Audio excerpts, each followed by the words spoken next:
Hi, everyone. I'm Reverend Sarah, and this is Things Unitarian Universalists Should Know. And today we're joined by Reverend Molly Brewer.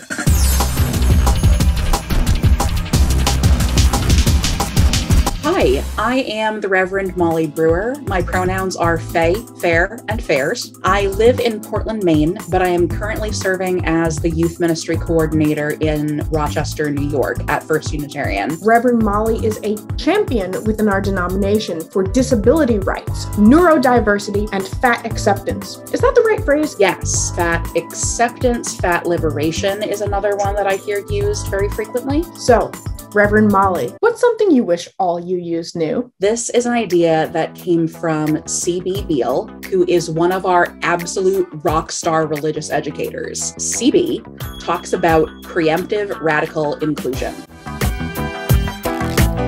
Preemptive radical inclusion is talking and behaving in mixed groups as if everyone is in the room together. Imagining that people who have invisible, marginalized identities are all in the room with you. So if we're talking about non-binary people, assuming that there are non-binary people in the room with us and not pretending as if there's somebody else who's outside. If we're talking about autistic folks, not talking about them as if there's somebody else who's outside the community. For all you know, they could be absolutely right here. Unless the space is defined as being for a specific group of people who share a specific identity, imagine when you're going into it that everyone is in the room together. That's amazing. It almost feels silly to ask this, but why do you think this is important for Unitarian Universalists to know? As we go forward in time, our faith is only going to get younger, more politically radical, more queer, more black and brown, more neurodivergent. If we want to keep our faith from calcifying into a middle-class, white, educated social club,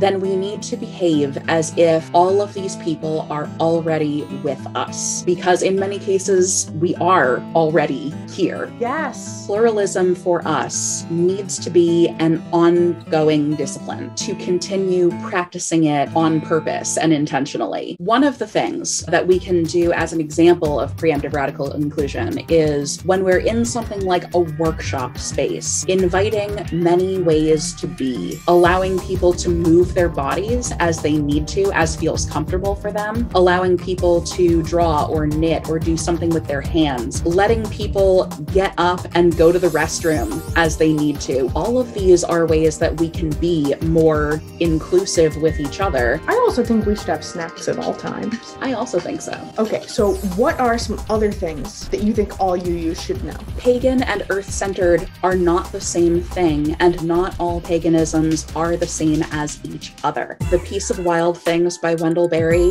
while a wonderful poem, is used so frequently, and I would love to see that happen a little less. All right, get ready for hate mail.